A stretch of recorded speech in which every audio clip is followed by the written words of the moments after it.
হরে কৃষ্ণ। সকলকে আবারও কৃষ্ণপ্রীতি শুভেচ্ছা জানিয়ে আমাদের দৈনন্দিন শ্রীমদ্ ভাগবত গীতার ক্লাসে আপনাদেরকে স্বাগতম জানাচ্ছি। আজ আমরা তৃতীয় অধ্যায়ের অন্তর্গত 32 নম্বর শ্লোক নিয়ে আলোচনা করব। আপনারা সকলে অত্যন্ত মনোযোগ দিয়ে শ্রবণ করবেন। আজ এই শ্লোকটি ততটাই গুরুত্বপূর্ণ যতটা এর আগের শ্লোক ছিল, কারণ এই শ্লোকের মাধ্যমে আমরা জানতে পারবো যে কেন আমরা প্রকৃত জ্ঞান লাভ করতে পারি না, কেন আমাদের পরমার্থ লাভের যে প্রচেষ্টা সেটা নষ্ট হয়ে যায়। তা আসুন আমরা শুরু করি। নম ওম বিষ্ণুপাদায় কৃষ্ণপ্রেষ্ঠায় ভূতলে শ্রীমতী ভক্তি বেদান্ত স্বামিনীতে নামিনে নমস্তে সারস্বতী দেবী গৌরবাণী প্রচারিণে নির্বিশেষ শূন্যবাদী পাশ্চাত্য দেশতারিণে বাঞ্ছাকল্পতরুর্ভৈষ্ঠ কৃপা সিন্ধু ব্যবচ পতিতানাং পাবনেভ্যো বৈষ্ণবেভ্যো নমো নমঃ। জয় অনন্তকোটি বৈষ্ণববৃন্দ কি জয়, শিল প্রভুপাদ কি জয়, শ্রীমদ্ ভাগবত গীতা শ্রবণকারী গৌর ভক্তবৃন্দ কি জয়, নিতাই গৌর চেতনাথ প্রীতি প্রেমানন্দে হরি বল। ওম নমো ভগবতে বাসুদেবায়। ওম নমো ভগবতে বাসুদেবায়। ওম নমো ভগবতে বাসুদেবায়। শ্রীমদ্ ভাগবত গীতা তৃতীয় অধ্যায় কর্মযোগ, শ্লোক নাম্বার 32। যেতু এতৎ অভ্যস্বান্ত নায়নুতিষ্ঠন্তি মে মতাম সর্বজ্ঞান বিমূঢ়ন্তান বিদ্ধি নষ্টান চেতসাম। যেতু এতৎ অভ্যস্বান্ত নায়নুতিষ্ঠন্তি মে মতাম সর্বজ্ঞান বিমূঢ়ন্তান বিদ্ধি নষ্টান চেতসাম। হরে কৃষ্ণ। তো এখন আমরা এই সংস্কৃত শ্লোকের শিল প্রভুপাদ কর্তৃক যে বাংলা ভাষানুবাদ প্রদান করা হয়েছে সেই ভাষানুবাদ আমরা শ্রবণ করব, অনুবাদ। কিন্তু যারা অসূয়াপূর্বক আমার এই উপদেশ পালন করে না, তাদেরকে সমস্ত জ্ঞান থেকে বঞ্চিত, বিমূঢ় এবং পরমার্থ লাভের সকল প্রচেষ্টা থেকে ভ্রষ্ট বলে জানবে। আরেকবার পড়ছি। কিন্তু যারা অসূয়াপূর্বক আমার এই উপদেশ পালন করে না, তাদেরকে সমস্ত জ্ঞান থেকে বঞ্চিত, বিমূঢ় এবং পরমার্থ লাভের সকল প্রচেষ্টা থেকে ভ্রষ্ট বলে জানবে। হরে কৃষ্ণ। জয় শিল প্রভুপাদ কি জয়। তো যাই হোক, আপনারা শুনলেন। এখন আমরা শিল প্রভুপাদের যে তাৎপর্য, সেই তাৎপর্যের আলোকে এই শ্লোকটি আমাদের জীবনে কিভাবে আমরা প্রয়োগ করতে পারি এবং কিভাবে আমাদের আধ্যাত্মিক প্রগতি আমরা লাভ করতে পারি, সেই বিষয়টা নিয়ে আমরা দেখব।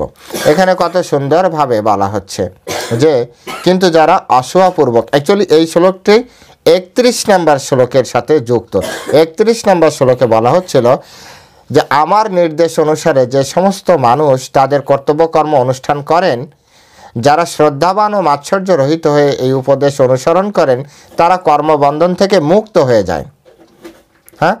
যারা ভগবানের এই গীতার উপদেশ মেনে জীবনযাপন করে, তাদের কর্তব্যকর্ম কী করে অনুষ্ঠান কর্তব্যকর্ম যে সেই অনুষ্ঠান করেন, এবং যারা শ্রদ্ধাবান এবং মাৎসর্য রহিত। গতকালকে এর উপরে ডিটেলস আলোচনা হয়েছে।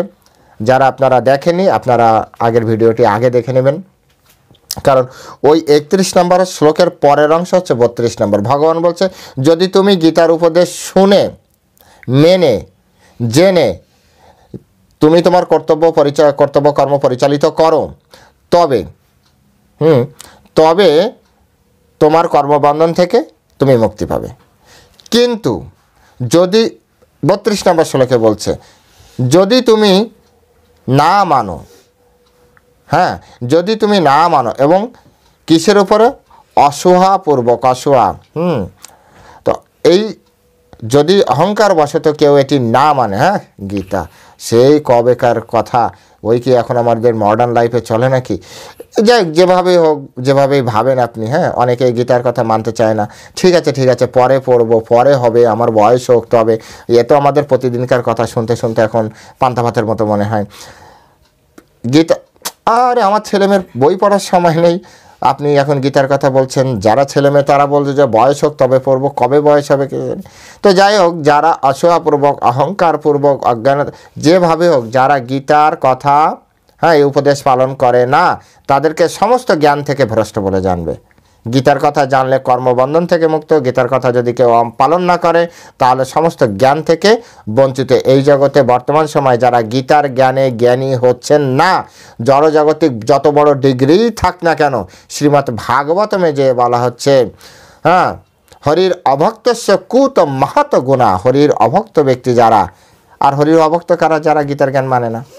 কুত মহৎ গুণা, মহৎ গুণ কোথায় তাদের? তাদের কোনো মহৎ গুণ নেই, তাদের ভিতরে কোনো জ্ঞান নেই। কৃষ্ণ নিজে বলছে সমস্ত জ্ঞান থেকে বঞ্চিত।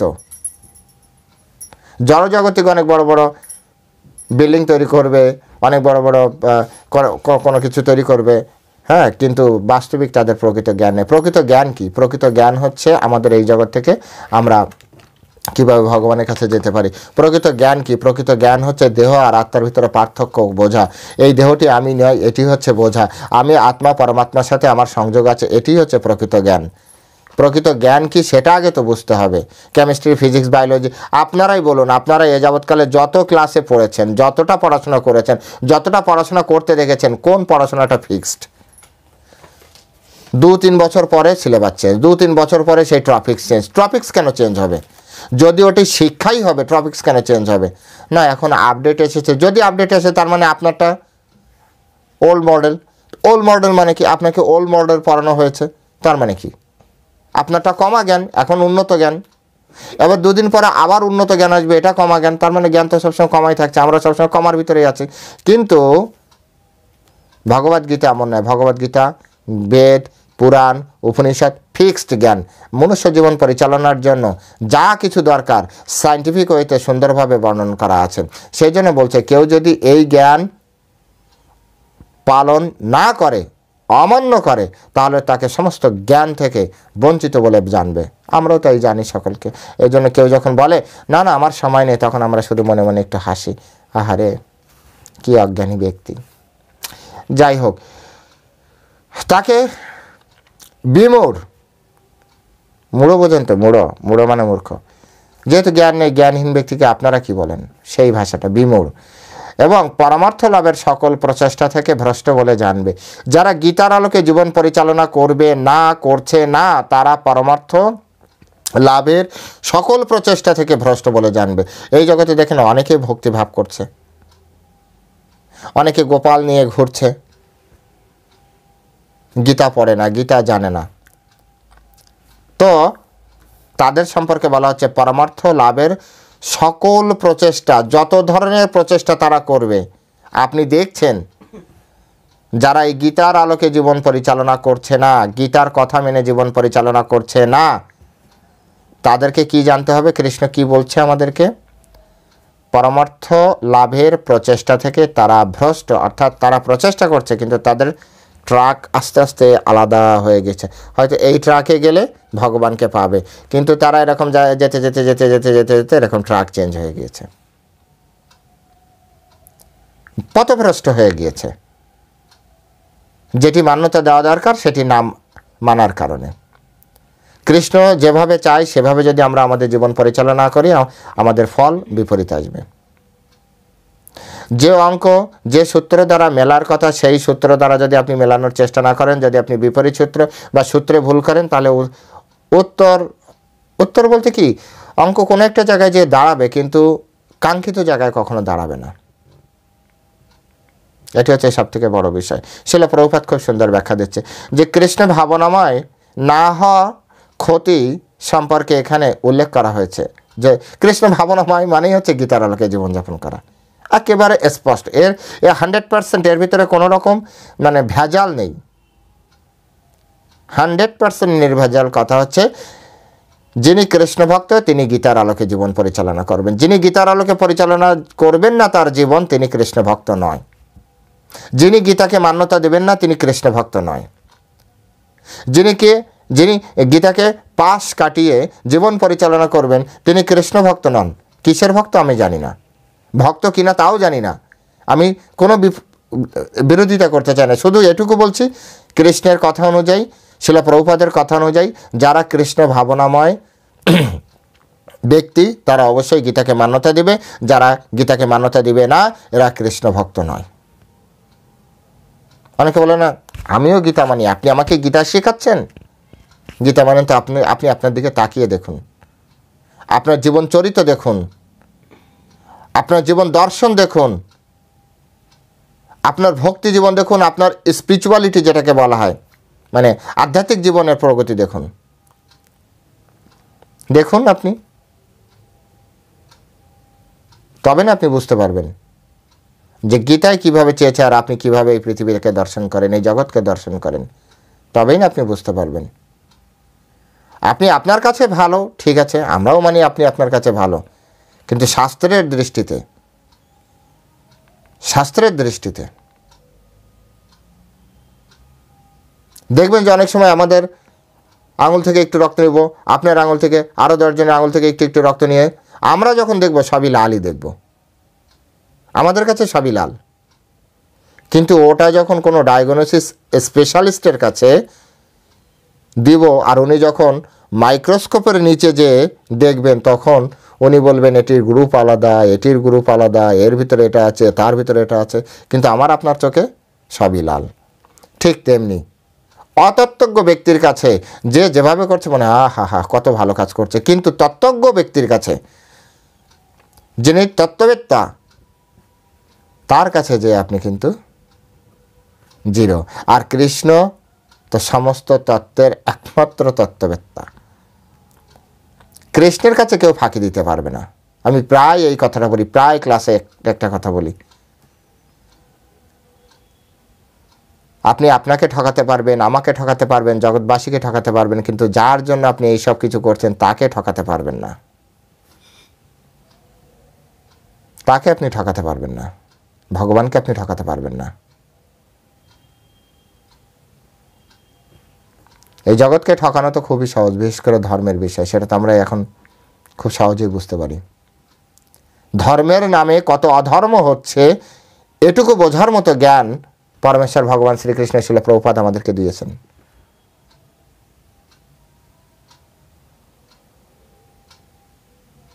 গুরুদেব আমাদেরকে এই জ্ঞান দিয়েছেন যে ধর্মের নামে কত অধর্ম হচ্ছে। শাস্ত্রে বলছে একরকম জীবন, আমাদের সামনে আসছে ঠিক তার বিপরীত জীবন। কারণ কি? তারা গীতা মানছে না, গীতা না মানার কারণে তাদের বিপরীত দর্শন। কিছুকাল আগে আমি যখন গ্রন্থ প্রচার করছি ক্যাম্পাসে, আমাদের মায়াপুর ক্যাম্পাসে, যারা চেনেন তারা তো চেনেন, তো তখন একজন সাধু বাবা এসেছে প্রসাদ পাওয়ার জন্য।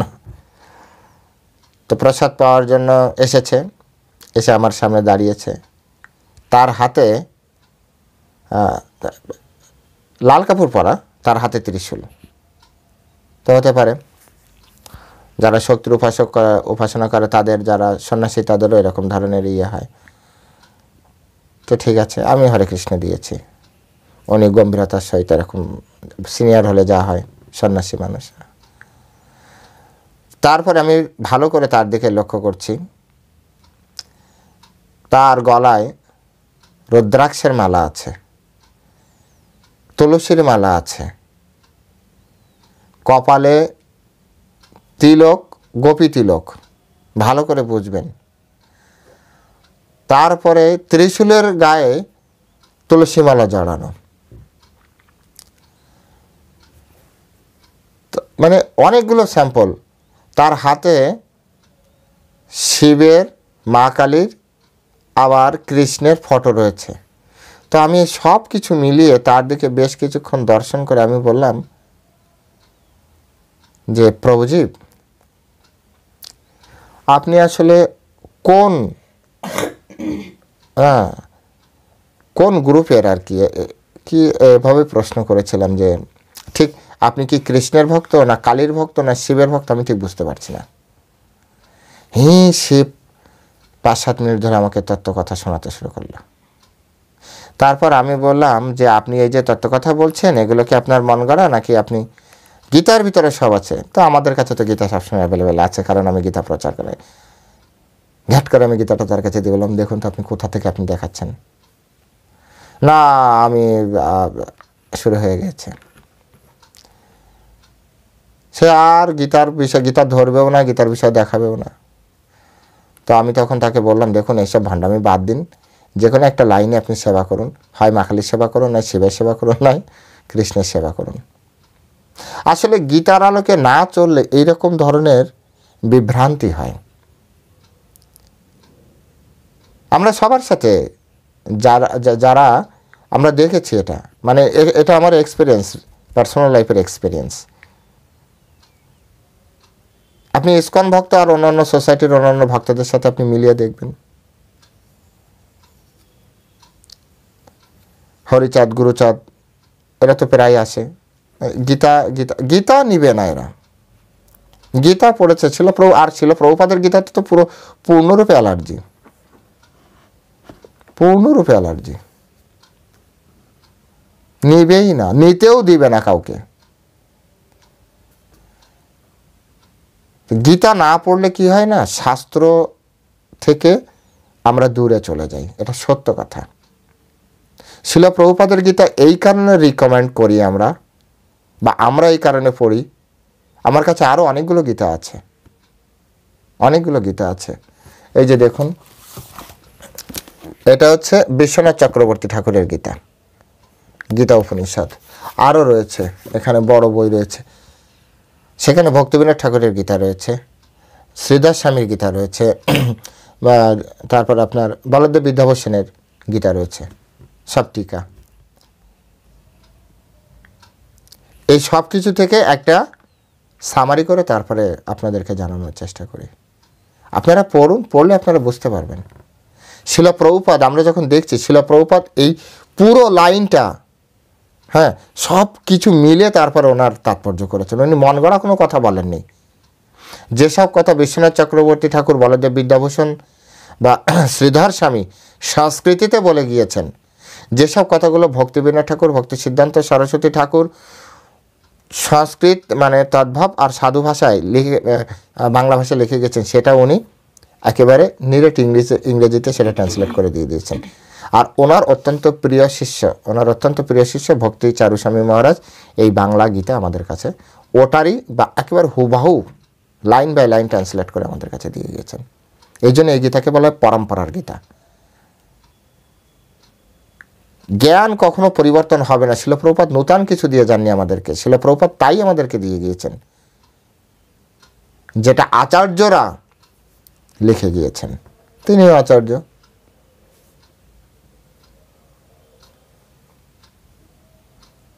গুরুদেব, প্রকৃত গুরুদেব হচ্ছে প্রকৃত শিষ্য। প্রকৃত শিষ্যকে, যিনি তার গুরুদেবকে 100% কপি করে। গুরুদেব যা দেখবে না সে তা দেখবে না, গুরুদেব যা না বলবে সে তা কখনো হ্যাঁ বলবে না, গুরুদেব যেভাবে যা দেখাবে সেটাকে সেভাবে দেখবে। এটাকে বলা হয় 100% পারফেক্ট শিষ্য, অনুগত শিষ্য।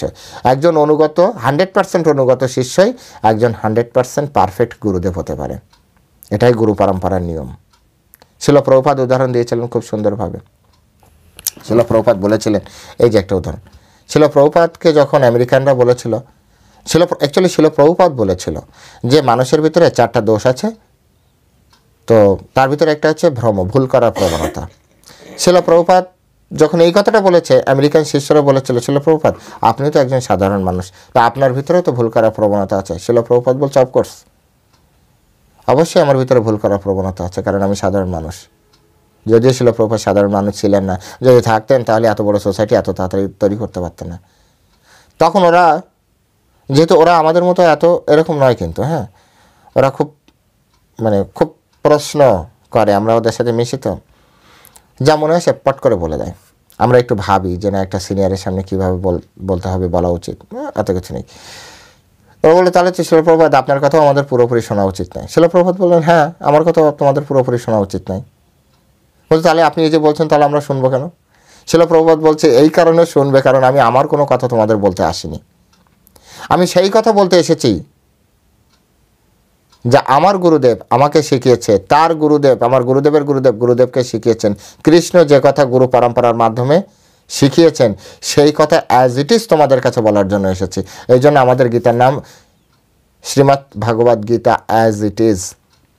শিল প্রভুপাদ তখন উদাহরণ দিলেন, আমার গুরুদেব বা আমার শিক্ষক এটি শিখিয়েছে, এটার নাম পেন্সিল, আমি তোমাদেরকে শেখাচ্ছি এটির নাম পেন্সিল, তুমি তোমার শিষ্যদেরকে বা তোমার ছাত্রদেরকে শেখাচ্ছ এটির নাম পেন্সিল।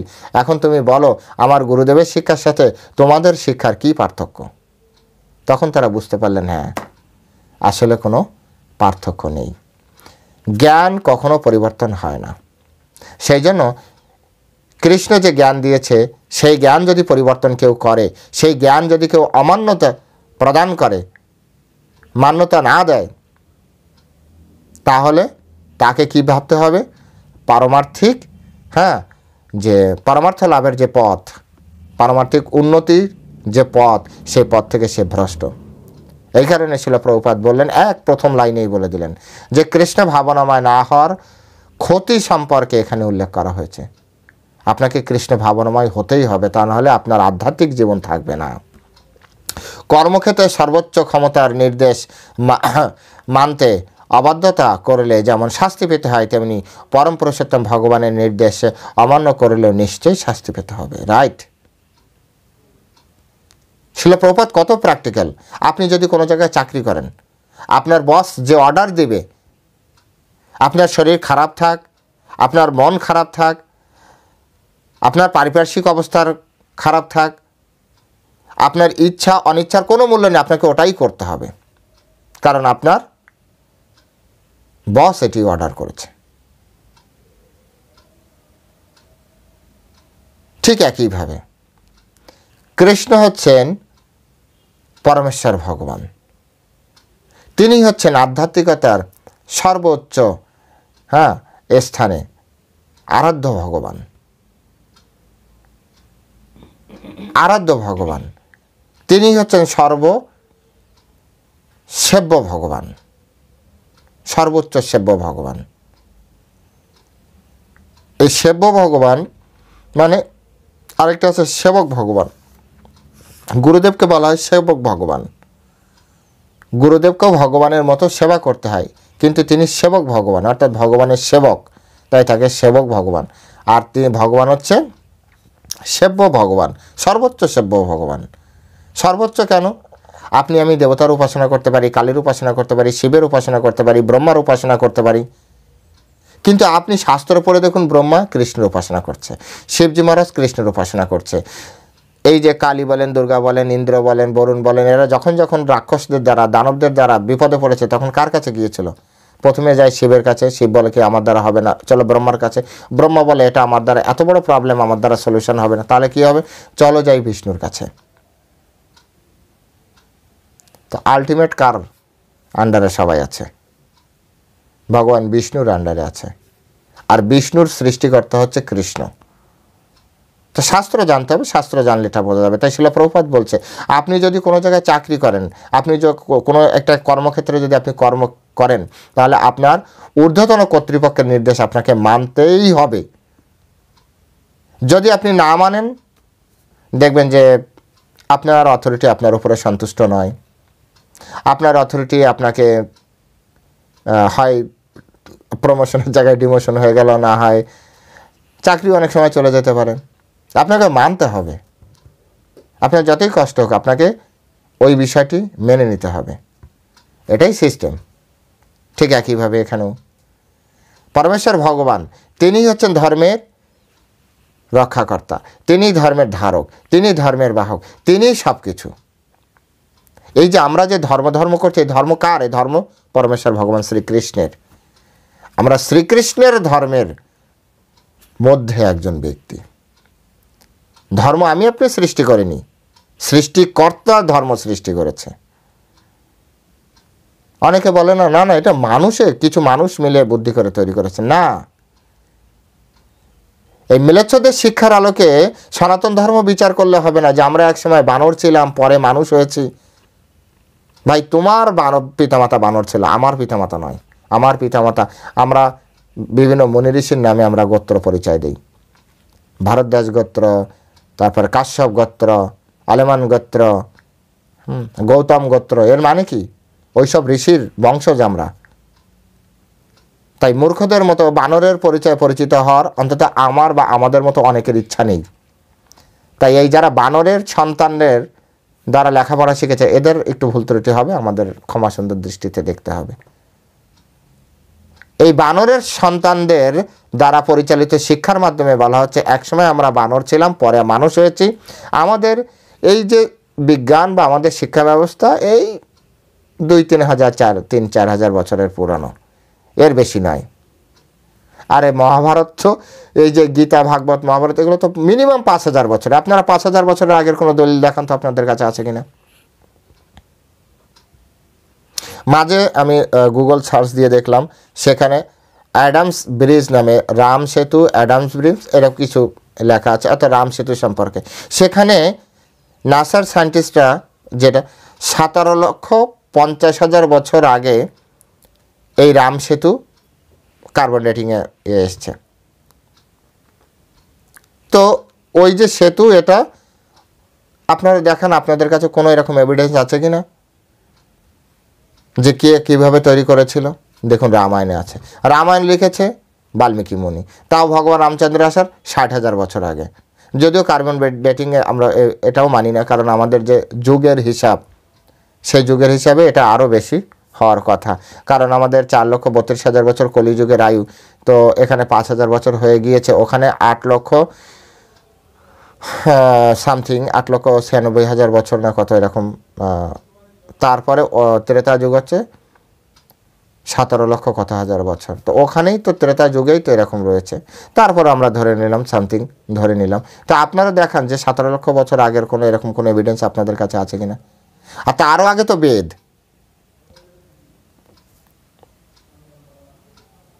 তো আমরা কিভাবে মানতে পারি যে আমরা বানর থেকে এসেছি? আমাদের শাস্ত্রে আছে, যেদিন সৃষ্টিকর্তা সব কিছু তৈরি করেছে সেদিনই বেদ দিয়ে দিয়েছে। হ্যাঁ, আগে শ্রুতিতে ছিল, পরে এটা লিপিবদ্ধ করেছে। লিপিবদ্ধর ইতিহাস হয়তো মেবি 5,000 বছর আগে, কিন্তু তার আগে ছিল, জ্ঞান ছিল। আমরা কেউই এইরকম না বন জঙ্গলে এরকম গাছে গাছে ঘুরে বেরিয়েছি। 84 লক্ষ প্রজাতির সৃষ্টিকর্তা হচ্ছে ব্রহ্মা। 84 লক্ষ প্রজাতি, তার ভিতরে মানুষও বানরও। তাই ওই ধরনের জ্ঞান যারা প্রচার করছে, তাদের সাথে আমাদের মতের 100% বিরোধ আছে। আমরা সেই জ্ঞানের পক্ষে, যে জ্ঞান পরমেশ্বর ভগবান শ্রীকৃষ্ণ আমাদেরকে প্রদান করেছে। তাই ধর্মের সৃষ্টিকর্তা পরমেশ্বর ভগবান, কোনো সাধারণ মানুষ নন। যে কথাটা বলতে যে এতগুলো কথা বেরিয়ে আসলো, ধর্মের সৃষ্টিকর্তা সাক্ষাৎ পরমেশ্বর ভগবান, তিনি হচ্ছেন সুপ্রিম পার্সোনালিটি অফ গডহেড, পরমেশ্বর।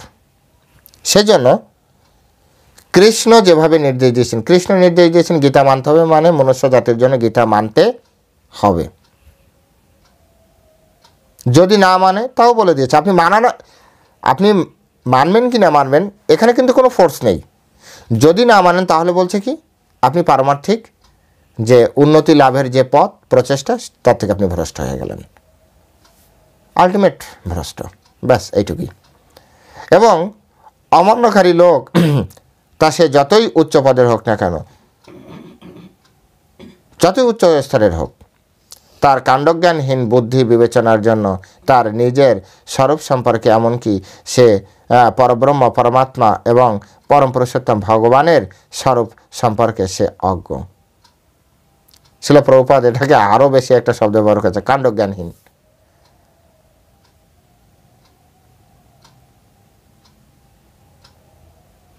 বুঝতে পেরেছেন? যারা এই ধরনের ব্যক্তি আছে, কারা? এই গীতার জ্ঞান অমান্যকারী ব্যক্তি। তা সে যতই উচ্চ স্তরে, এই জড়জাগতিক উচ্চ স্তর মানে কি, আবার ভক্ত ভাববেন না, জড়জাগতিক উচ্চ স্তরের শিক্ষা দীক্ষা, বংশ, আভিজাত্য, মান, মর্যাদা, অথবা বড় বড় চেয়ার, হ্যাঁ, তো তাকে বলছে, শিল প্রভুপাদ বলছে তার এই কাণ্ডজ্ঞানহীন বুদ্ধি বিবেচনার জন্য। কাণ্ডজ্ঞানহীন মানে কি? কমন সেন্স লেস, যেটাকে বলে না, কমন সেন্স নেই, জেনারেল সেন্স, কমন সেন্স। তো কমন সেন্স বিহীন ব্যক্তি, কমন সেন্স সাধারণ জ্ঞান, হ্যাঁ, তো এই কমন সেন্স লেস বুদ্ধি বিবেচনার জন্য তার কি হচ্ছে, তার নিজের স্বরূপ সম্পর্কে, অর্থাৎ সে যেই শরীর না, আমি যেই শরীর না, আপনি যেই শরীর না, এই বুদ্ধিটা আপনার কাজ করবে না। তারপরে কি, এমনকি পরব্রহ্ম, পরমাত্মা, পরম পুরুষোত্তম ভগবানের স্বরূপ সম্পর্কেও সে অজ্ঞ, ভগবান সম্পর্কে সে সম্পূর্ণভাবে অজ্ঞ হয়ে যাচ্ছে। সুতরাং তার জীবনের পূর্ণতা লাভের কোনো আশা নেই। যেহেতু সে গীতা মানে না, তাই কৃষ্ণকে জানে না। সত্যি কথা, যিনি গীতা মানেন না তার কাছে পরমেশ্বর ভগবান সম্পর্কে হাজার কনসেপ্ট রয়েছে, স্পিরিচুয়ালিটি সম্পর্কে লাখো কনসেপ্ট রয়েছে, কিন্তু গীতা মানলে কনসেপ্ট ইজ অন। শঙ্করাচার্যকে সকলে মেনে নিয়েছে, সমস্ত সম্প্রদায়, যদিও তিনি মায়াবাদী, তো যদিও তার দর্শনে অনেকের, বিশেষ করে গৌড়ীয় বৈষ্ণবরা, তথাপি তার কিছু কিছু জায়গায় সবাই একমত পোষণ করেছেন। তো তিনি গীতার মাহাত্ম্য বলতে যে, দেখুন শঙ্করাচার্যের মতো ব্যক্তি, তিনি গীতার মাহাত্ম্য বলতে যে বলছেন, একম শাস্ত্রম দেবকীপুত্র গীতম, एको দেব দেবকীপুত্র এব, एको মন্ত্রস্তস্য নমামি জানি, কর্মপি একম তস্য দেবস্য সেবা।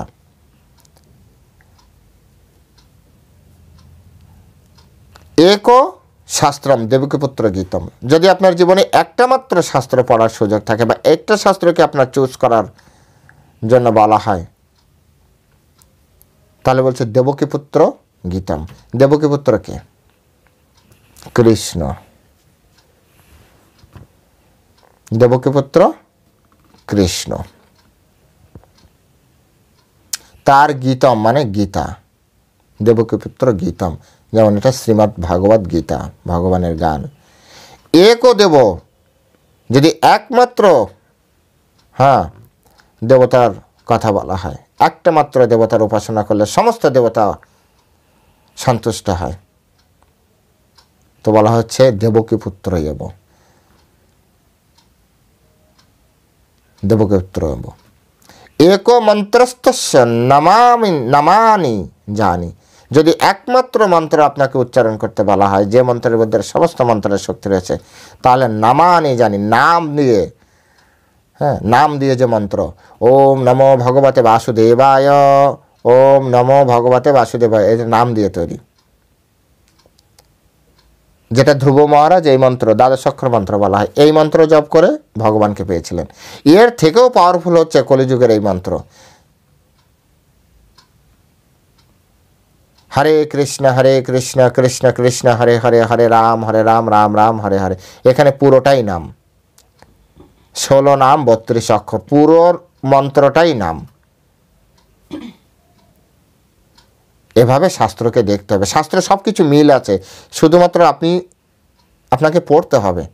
আর গুরু পরম্পরায় থাকলে গুরুদেব আপনাকে একটার সাথে আরেকটা কানেক্টেড করে বুঝিয়ে দেবে। অনেকে বলে না আমাদের শাস্ত্র অনেক এত বিশাল, এত বিশদভাবে লেখা, কোনো কুল কিনারা পাই না। আরে ভাই, যেভাবে কুল কিনারা পাওয়া যায় সেই পন্থায় আপনি শিখুন না, খুব সহজ, খুব সহজ।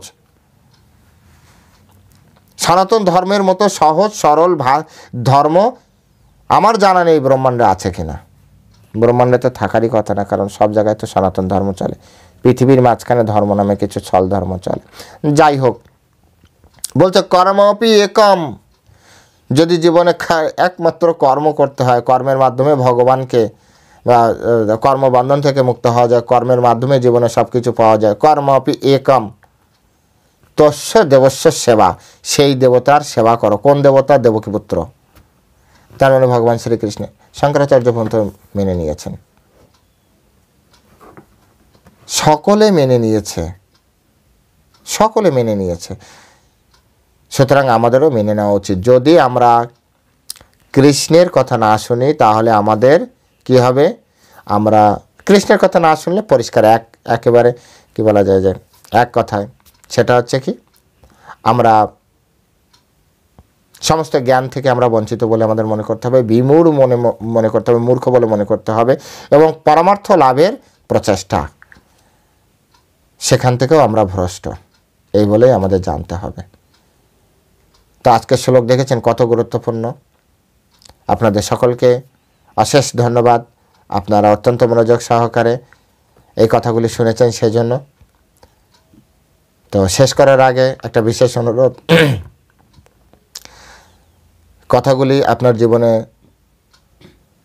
ভালো লাগলে অবশ্যই একটা লাইক করবেন।